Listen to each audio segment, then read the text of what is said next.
Assalamualaikum warahmatullahi wabarakatuh. Selamat datang kembali di channel C+.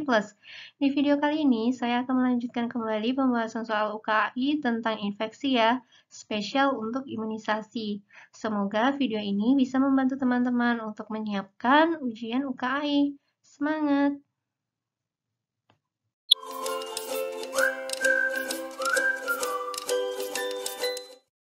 Soal nomor 1, seorang bayi diberikan suatu vaksin ketika lahir. Beberapa vaksin yang diberikan ketika lahir untuk mencegah dan melindungi bayi dari serangan virus tertentu. Nah, soalnya vaksin apa yang diberikan ketika awal kelahiran sebelum bayi berusia 24 jam? Nah, untuk menjawab soal nomor 1, teman-teman bisa buka untuk jadwal imunisasi anak usia 0 sampai 18 tahun yang dikeluarkan oleh Ikatan Dokter Anak Indonesia ya. Nah, yang terbaru ini adalah di tahun 2020. Tadi ditanyakan vaksin yang langsung diberikan ketika bayi baru saja lahir. Di sini kita bisa lihat pada kolom lahir yaitu ada pilihan untuk hepatitis B, polio, BCG. Nah, namun perlu diingat bahwa tidak semua harus diberikan kurang dari 24 jam. Nah, yang kurang dari 24 jam adalah hepatitis B. Vaksin hepatitis B atau HB monovalent itu memang sebaiknya diberikan pada bayi setelah lahir sebelum umur 24 jam.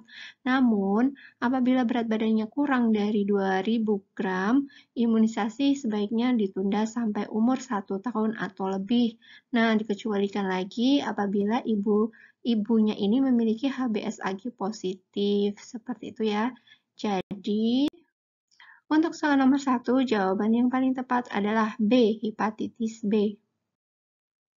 Nomor 2, seorang ibu datang ke apotek bermaksud konsultasi dengan apoteker mengenai kekhawatirannya terhadap penyakit TBC paru yang sedang menjadi endemik di wilayah tersebut. Ibu tersebut menanyakan vaksin apa yang harus diberikan kepada bayinya.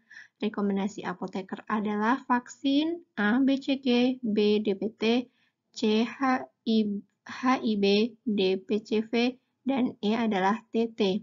Nah, teman-teman, untuk bisa menjawab soal ini, teman-teman harus kembali mereview untuk singkatan-singkatan vaksin ya. Nah, yuk teman-teman kita kembali review untuk singkatan-singkatan dari vaksin yang biasa digunakan di anak ya.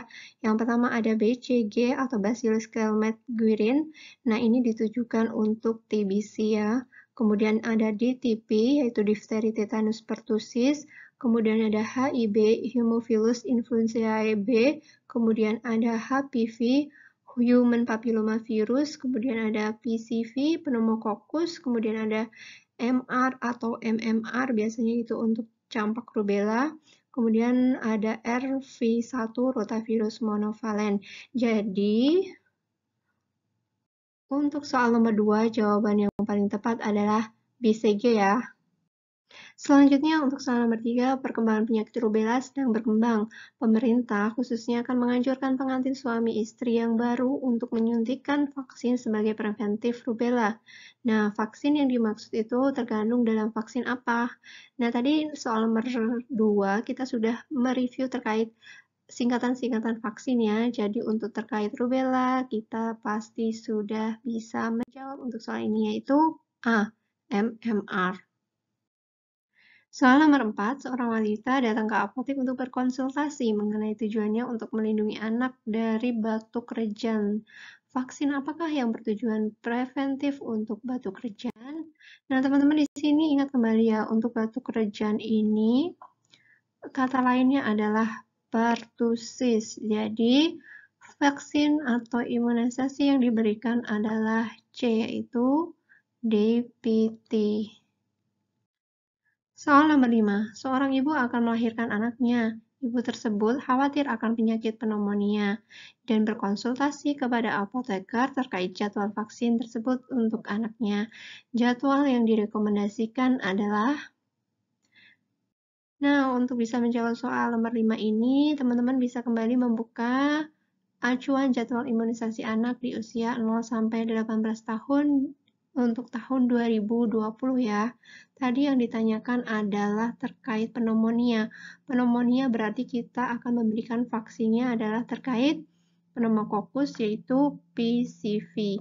PCV di sini kita bisa melihat diberikan pada bulan ke-2, 4, 6, dan booster di bulan ke-12 dan 15 usia anak.